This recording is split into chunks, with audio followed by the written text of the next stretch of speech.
कि एक अहम तरीन हम असर मोहम्मद सनाउल्लाह मीरा जी ऐसे शायर हैं जिन्होंने जदीद उर्दू शायरी पर एक गहरा नक्श छोड़ा है। बकौल राशिद साहब, मीरा जी हमारे जमाने के सबसे ज्यादा काबिल जिक्र शायर हैं, सबसे ज्यादा जिद्दत परस्त, सबसे ज्यादा जरखेज जहन के मालिक, सबसे ज्यादा मुनफरिद और सबसे ज्यादा बदनाम। बेइतना नकादों ने उनकी अक्सर नज़मों को उनके सवाने हयात पर महमूल किया है, हालांकि उनमें से अक्सर में ड्रामाई खुद कलामी की तकनीक से काम लिया गया है। ड्रामाई खुद कलामी से बड़ा फायदा ये होता है कि शायर अपने किरदारों से किसी कदर दूर हटकर खड़ा हो सकता है, अपनी जात को उनकी जात में गुम होने नहीं देता, उनके अमूर में मुदाखलत का मुतकिद नहीं होता। मीरा जी का मकसद कभी तलकीन करना नहीं था। मीरा जी ने अपने कलाम में बाज पेचीदगियों के बावजूद अपनी शायरी के जरिए एक ऐसे अखलाक की बुनियाद रखी जो इंसान को मजीद शिकस्त रेख से बचा सके। इसलिए उन पर उरियानी, बेरा रवी या उभाम का इल्जाम दुरुस्त नहीं।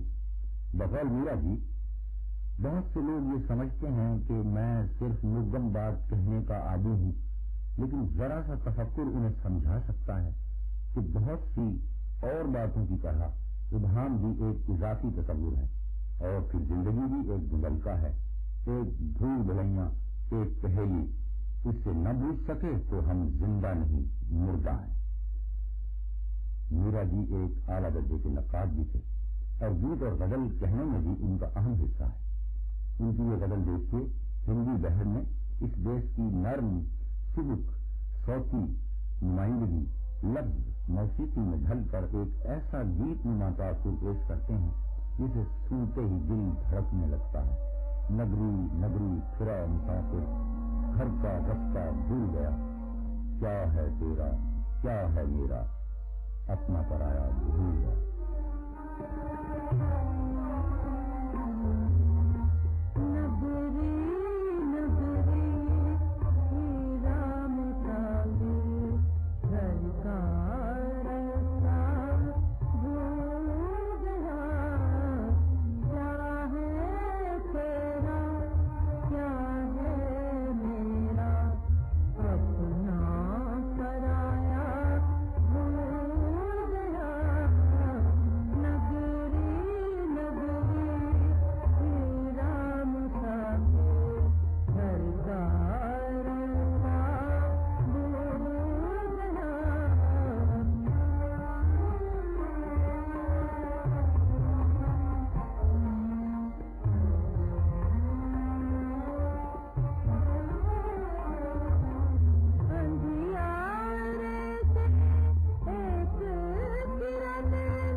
मीरा जी तुझे रोए नहीं तेरे मीत, मीरा जी तुझे रोए नहीं मेरे नैन।